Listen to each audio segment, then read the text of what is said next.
Hello, YouTube. My name is, well, you can just call me Pat. And as someone who plays this game, as you can see, called Europa Universalis 4 by Paradox Interactive Studios, way too much, like way too much. I just like to kind of make a explanation slash tutorial for Europa Universalis 4, often abbreviated as just EU4, because EU4 doesn't really have that big of a YouTube base and a lot of easy tutorials and stuff out there on YouTube, like other big games for the studios, like Hearts of Iron 4, World War II Sim, and even Stellaris, a space simulator, have. So it's kind of really located only in text, in forums, on Reddit, like information for this game. So it's to make a comprehensible, easy to understand, basic tutorial, seeing that we're going to be seeing, a lot of people just jumping on as it becomes free on Epic Games. So because it's going to be free soon, a lot of new players, a lot of confused people on the forums, I decided to make a video. Honestly, because some of my friends I've managed to convince to finally get the game now that it's going to be free. So hopefully my friends, whoever's watching this, can learn from my ridiculous amount of hours played and enjoy this game called EU4. Europa Universalis 4. So things you want to understand about this first. It starts, well, almost everyone starts in the year 1444 AD. 1444 AD. So this is right after the Middle Ages. The Renaissance is about to happen. Reformation 100 years down the line. And it goes all the way until 1821, when Napoleon just goes and kicks the bucket on the tiny island of Elba. Well, no, he goes to St. Helena, doesn't he? That's true. Either way, after Napoleon dies, that's when the game ends. So it's close to 400 years of history that you get to play through. You get to play it as a nation in this time period, a state, and you get to guide it through the many, many years of state making and policy, and you get to experience those years as one of these nations. So, historical-wise, quick crash course. The 100 Years' War is about to wrap up. The Christians just lost, as you can see here, in the Crusade of Varna. The Ottoman Empire kept them at bay, and they're about to swallow up the last of the Byzantine Empire, the last of the Romans. Portugal and Spain, Castile, are about to discover the New World and begin their colonization of this unknown area of the world. So it's a very exciting time in history, and it's where you kind of see the modern world begin to take shape. We're going to play as a nation today. I'm actually not fully decided on which one I want to play, but I think Switzerland would be funny. So I'm going to show you the basics of this game, Europa Universalis 4, as the nation of Switzerland. Hit play. There are two modes. Normal mode, you can create saves whenever you want, you can go back whenever you want, whatever. And there's also Iron Man mode. You need this to earn achievements. It's kind of like hardcore, I guess you would play like Minecraft or other games like that. You can't really reload, you can't use the console, in other words you can't cheat, you don't have op. So that's what Iron Man mode does. If you've played a lot of other games from the studio, Hearts of Iron 4, Crusader Kings 2 and 3, maybe Victoria 2, it should be a pretty, actually no, not Victoria 2, but a lot of other games from the studio have this feature where you can't really cheat. This is kind of the legit mode. We're going to call this one tutorial. We're just going to hit start Iron Man. 1444, let's go.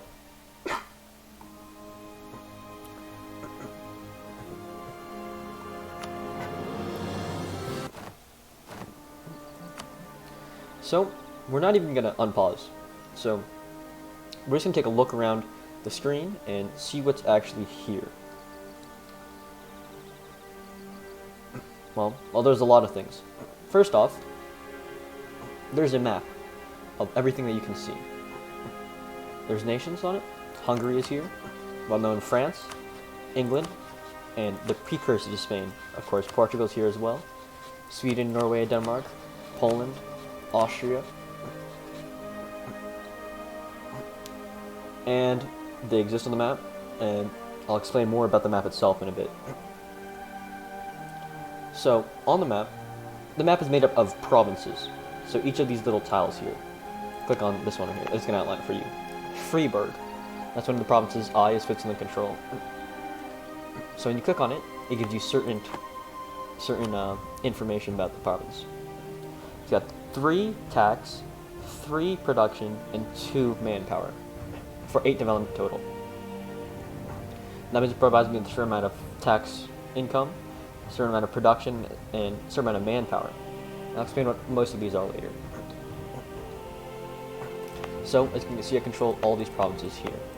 I control Bern, Zurich, St. Gallen, and Waldstadt. Each of these provinces are owned by me, and that means I have jurisdiction over these. However, this province over here, Franche-Comté, Free County, is owned by my neighbor, Burgundy, who hates me. So, I can't just, if I take my army here, as you can see, 8,000 men, I cannot move into it. However, if I right-click, I can move it to my other provinces. I'm going to keep them here for now. So, let's look more about the user interface. Top left, name of your nation, in case you somehow forget. This is one of the important bars up here. This kind of section of your screen is going to be very important. Look at it a lot. There's ducats. Treasury. This is how much cash you have. This is your gold. This is your dollars, income, pounds, whatever you use. This is your money. This is money right here. There's manpower, which, as you can see for the army here, as you might expect, you need manpower to reinforce your armies and raise new ones. Sailors, not very important, unless you're landlocked like me and you have none, so you can't create boats. Honestly, this is the least important thing up here. You kind of ignore sailors. It's never really a problem for players. Stability. Stability gives you small buffs when it's above 1, and bad debuffs when it's below 0. At 0, it's neutral. Nothing's good, nothing's bad. There's corruption. This number should try to stay at 0, because as you'll see, it provides a lot of negative debuffs to your nation. Bad. Prestige, which naturally, without any modifiers, tends towards 0. It gives a lot of good buffs, so if you can max it out, it's not a bad idea. Global trade power, morale of armies, so trade, army strength, improve relations, and aggressive expansion of the big ones. I'll explain what they are later. There's Republican tradition for republics like Switzerland. There's also legitimacy for monarch, like England and France and Austria.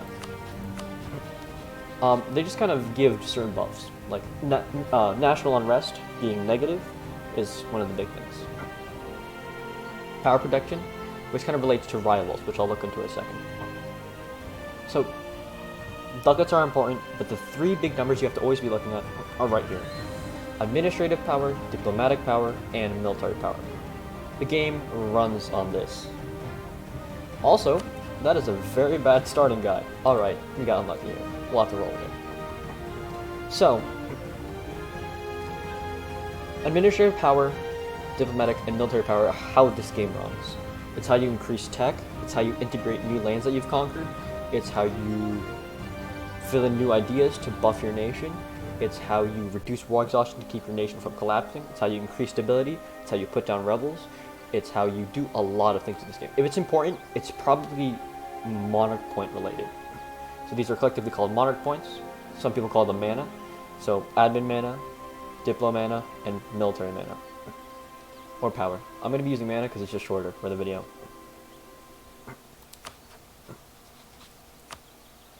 So, as you can see,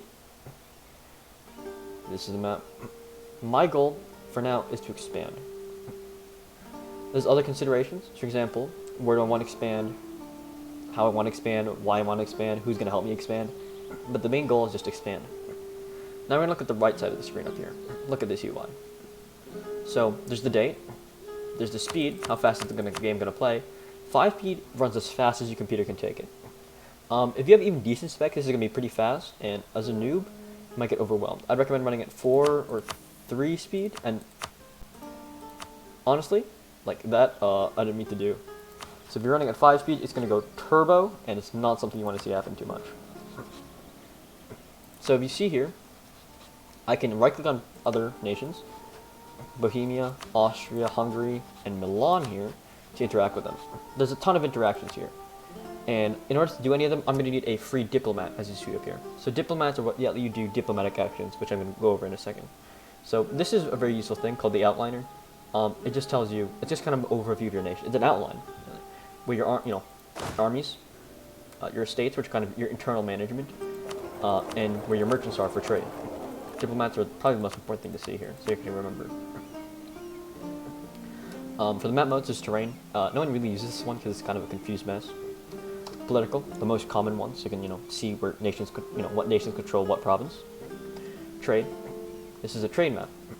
As you can see, I'm kind of split between the Champagne and the Rhineland trade node, which kind of sucks, to be honest. Not great for a nation. You kind of want to centralize in one at the beginning at least.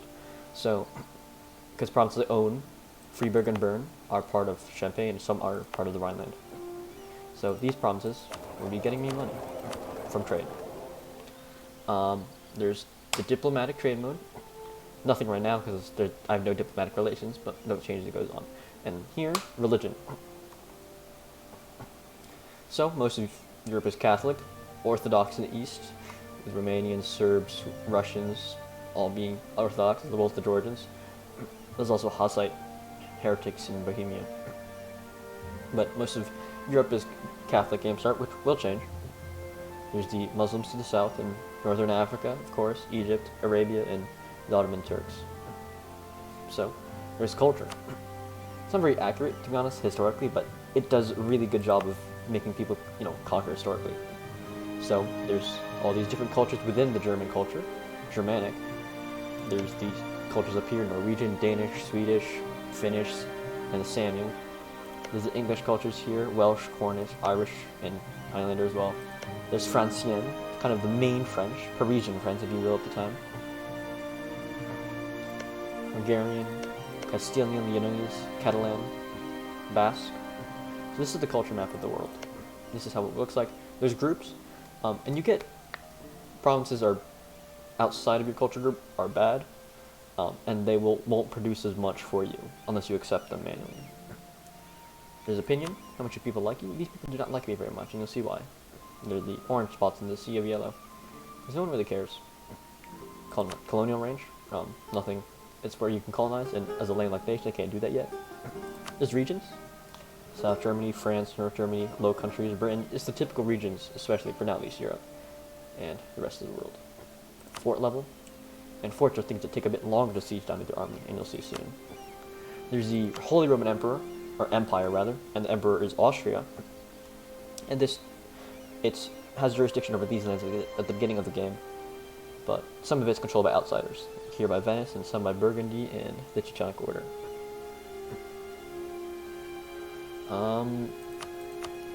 There's a development map mode, just to see the development, how important each province is in the world, for example. So, once again, the main goal of this game is expansion. So that's this corner of the map done, of the screen rather done, the top right corner and the bottom right corner. There's some other miscellaneous buttons, but they're not really crucial to central gameplay, just optimal. You want to look here a lot too for this thing. It'll tell you if rebels are about to rise up, if you're about to, be inherited by a different nation, and also when you're doing some things suboptimally. So too few rivals. So I need to rival at least one person, not have a penalty to my score. So let's rival.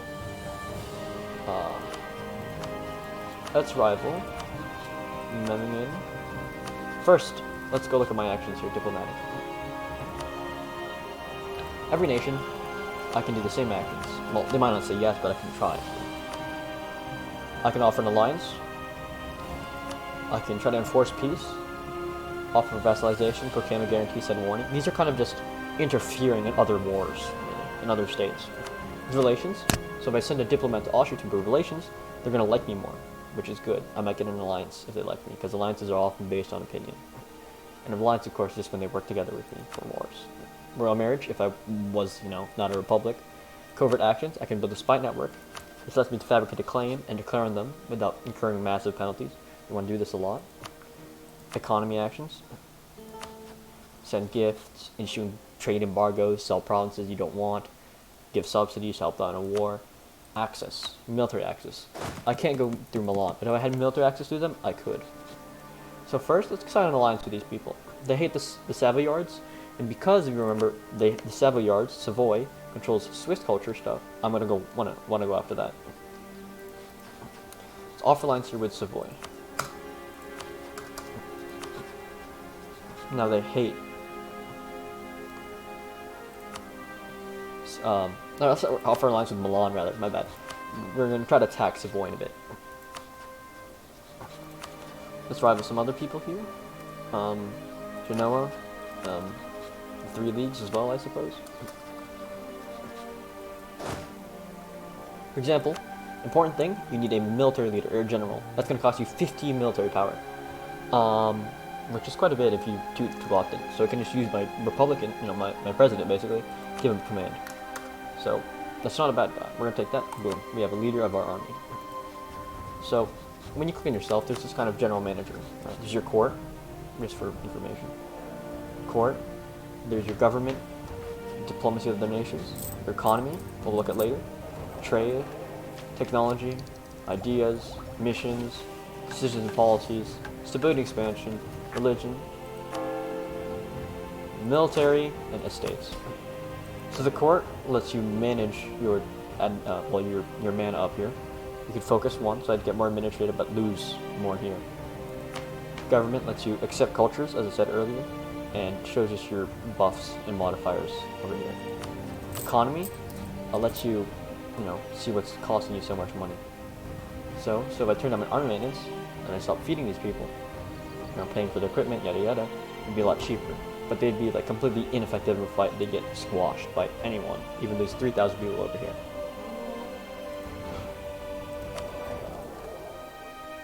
Trade. As I did the trade map earlier, each province produces trade power and production and creates money for you by trade. Basically, that's the basics. Technology is big. Long story short, never fall behind on military technology. This will screw you over so hard. So you want to conserve military power and all power really. You don't want to be wasting power, administrative, diplomatic, or military, ever, because it's kind of the lifeblood of this game. Ideas, which can range from either just small things, better spies, or allowing to colonize the new world. Convert people, better colonization too, military ideas, siege down faster, or defend better, or have a strong navy. So they're really strong buffs, by the way, but to take into consideration. But tech takes precedence over ideas, just so you know. So we're going to want to attack Savoy. If I hit declare war, what would happen? First off, negative stability. That's bad. You don't want that. That's because I have no casus belli. That means I have no reason to go to war. Imagine, America couldn't just pick up one day and start invading the French, even if we don't like them over their submarines. So we need a reason to go to war. So what I'm going to do, I'm going to build a spy network and tell them that I've totally owned those provinces for a gajillion years and you should give them to me. And if they won't, you go to war. That's the basic idea, guys. In the meantime, I'm going to be improving relations as I build up the spy network to 30 and hoping to get a good ally besides just Milan, even though they're pretty good. What's the line start? Let's see. So we're going to unpause. Let's go at speed 4.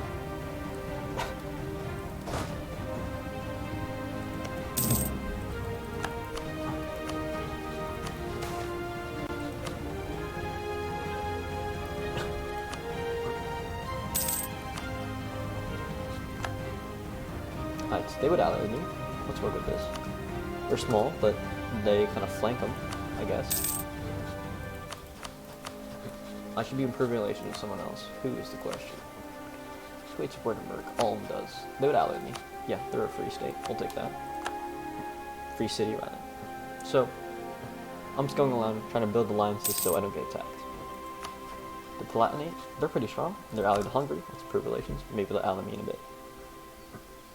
So the goal is to get to 30 on this number here. Fabricate a claim. Boom. We're going to go to war. This is 6 dev. That is 8 dev. We're going to fabricate on Vado. They're odds to quite a few. Lucca, Ferrara, 3 leagues. What's the loser matchup? Oh. It's not good. Alright, they would ally me now. Let's see. If I ally you, would you join against them? Yes, you would. That is good. That is good.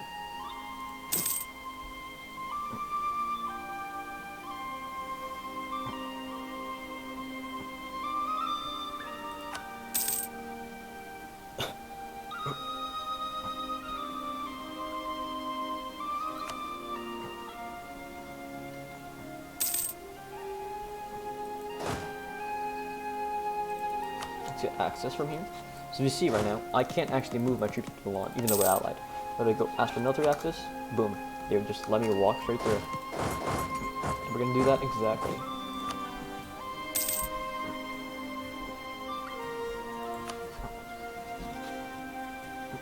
Let's break our alliance with Saluzzo. They're not allied to anyone else, they're kind of a hindrance. Let's ally with these boys here. Invade them. It should be far more useful to us when we go after Savoy.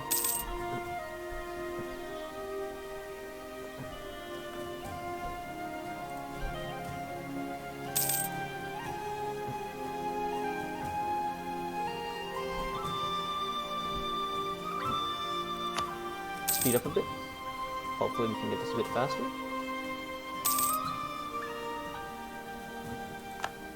Ow, that's mean. Ooh, it's always attack. This is a good thing, so I can siege down these things faster. Let's build another troop, because why not? He'll help us out in this war. And we're about to fabricate on Savoy. Oh, yes, there we go. Boom. I'm gonna call this guy so he comes back home. We're in privileges with Austria because it's kind of the head honchos here. We're gonna bow down to them. And we can declare war whenever we want without any major debuffs. I mean, there's also the fact that they have very strong allies, which I do not like. But they should have some strong people on my side too, man.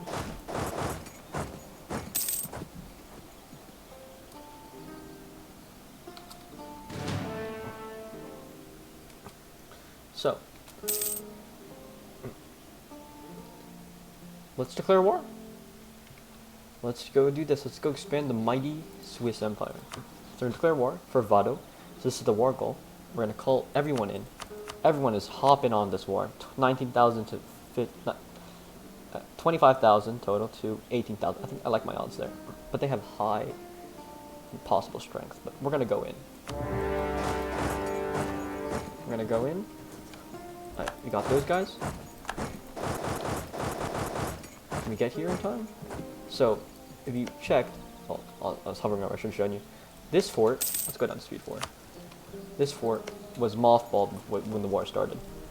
That means it fell instantly. This is very strong. Because, honestly, one of the most painful things in this game is waiting for sieges just to, like, happen at all. It's kind of sad. So, I'm gonna set my boys to attach here. We're gonna siege everything down here. We're gonna go. So a good strategy in war is to go after people you can separate peace. So if I go after Lucca, I could sue them for peace and take cash, or just get them out of the war. Get their 3,000 peeps out of the war. That's kind of the big thing here. We're gonna go try to take out their men. Nice, successful. Alright, we're gonna stop asking for help so they do something else. Actually, they can siege that down. I'm gonna go deal with the other troops because I have an 8,000 stack. Alright, we got him here. So we're sieging people down right now. My goal is to take this province, maybe these. That would create a sizable coalition. Let's maybe not do that.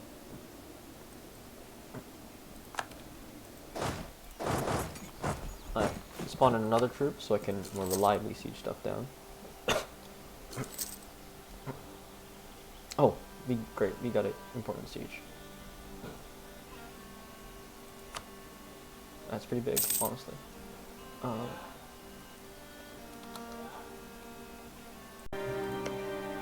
And yeah, well, honestly, let's continue this. Here we go.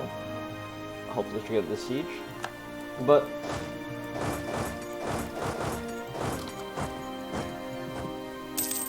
we're gonna try to, clean up this fort. As you see, it's got a disease outbreak. I rolled a 1, very unlucky, which is no bueno for my nation.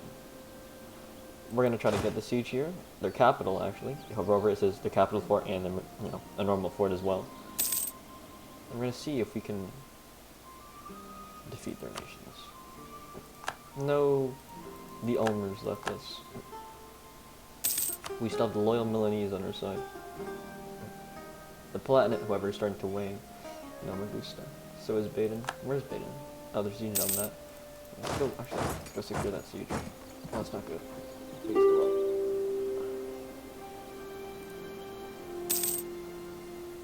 Yes, so they got siege down, but because my troops are here, that might secure the siege. Yes. Okay, that's good. And they're gonna try to take as much as they can. We're gonna try to stop them here. Let's not do that.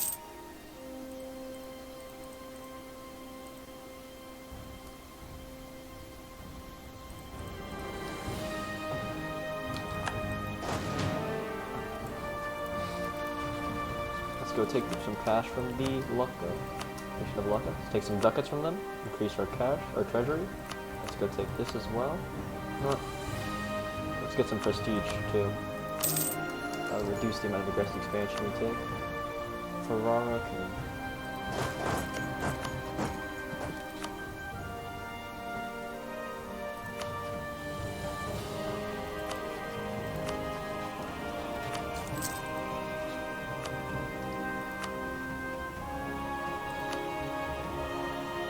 Let's see.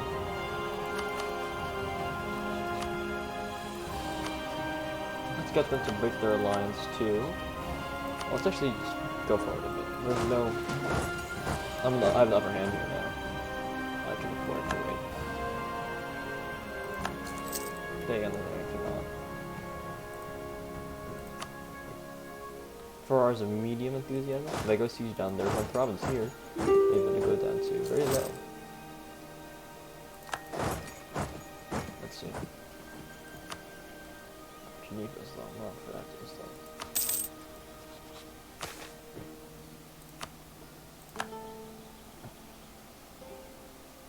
Alright, let's get the siege. And can we piece you out? No, unfortunate. Do you have any troops? I'm sure there's somewhere. Ooh.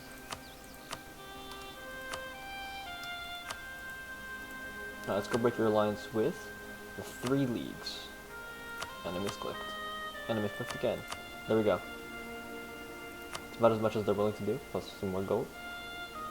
And some more land. So it's going to create a coalition.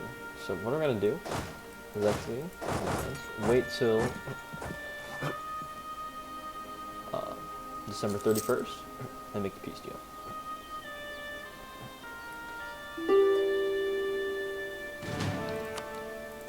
Come on, link up.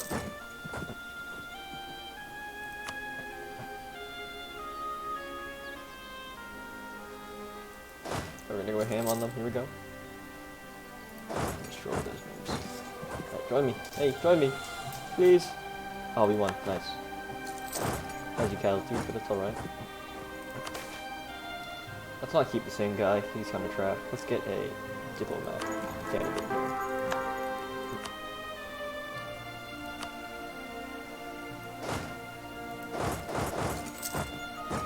Oh no. Lost trading. Oops.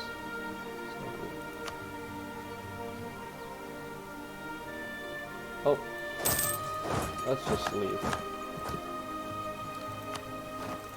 I don't have a general. Oh, my bad. Let's slightly scale down the missions here. It's still, oof. And I missed the coalition. Alright, well, we're gonna take it. We will take what we can get. Or actually, rather, let's get the, let's continue fighting the war. I was gonna try to peace out earlier, but there's not too much advantage to it.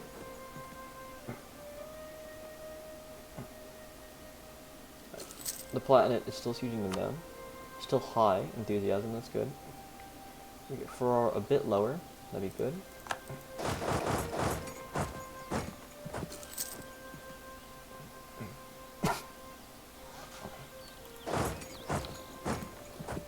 Come on, join us. Savoy's making gains. Sure, bud. Sure, see about that in a second. Come on, Platinate, do your thing. Build the 21. Alright, 10, that's good. We'll take it. So, a lot of RNG in this game, just be forewarned. And it's kind of something you have to look out for. Lest you be bested by the dice. Come on. Uh-oh. It's not looking good. Uh-oh. Come on. Don't roll awful here. I'm begging you, don't get the 7. Oh, no. Yeah, as you can see, not very good luck here.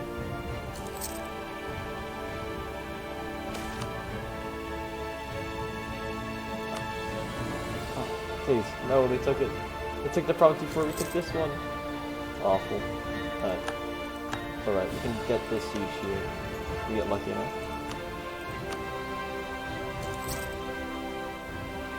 Oh, we got the siege of Farah. Yes.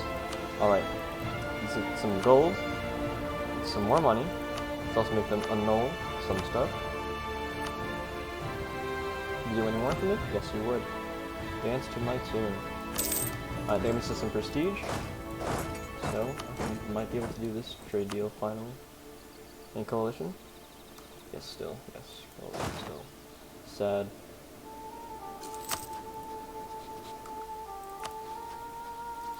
Hey, would you team up with poor old Switzerland? You wouldn't? It's kind of lame. Yeah, dude. Oh, seriously? Whatever, we're taking the coalition. We're going to max out on this, on that, and there we go.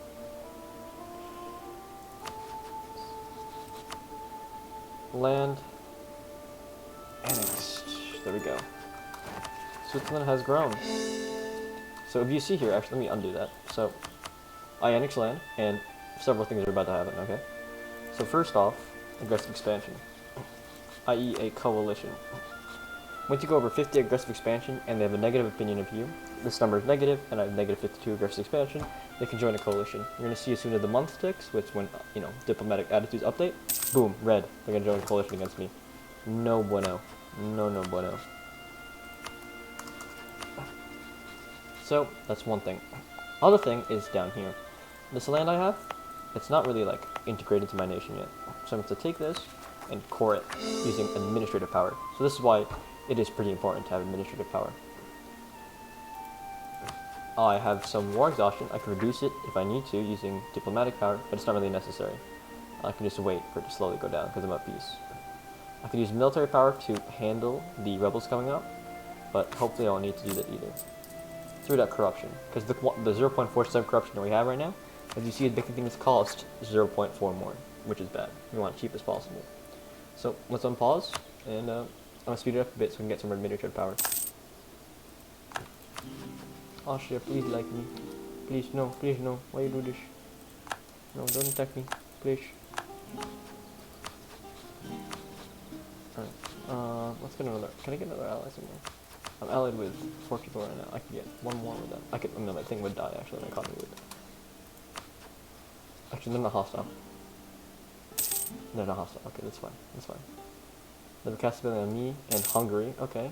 And Brandenburg too, and yeah, we're fine, we're fine, we're fine. Oh, no, it's a bad event. Alright, so I'm gonna lose stability here to an event. Rip. The economy, fools.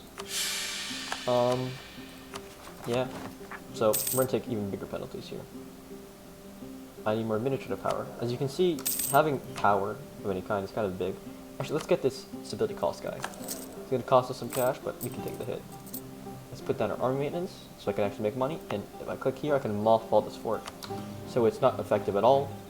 Like what Savoy did, I instantly took their fort on Cuneo, but I get cash, which is muy good. And I'll take cash any day of the week.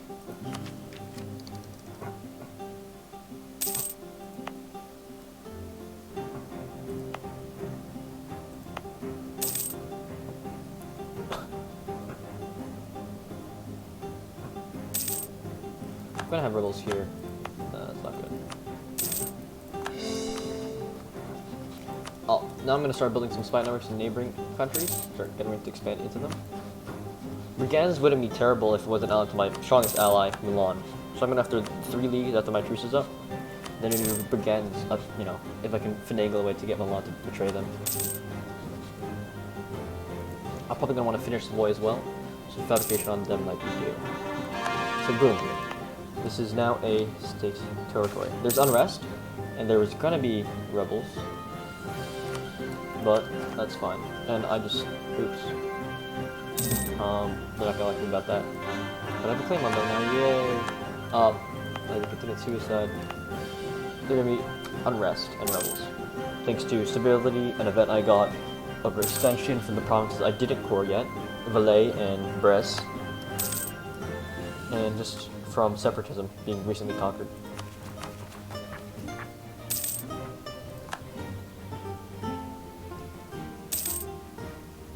And, mind you, if enough people join, we have this outraged opinion, they will form a coalition against you, and you will have a very bad day.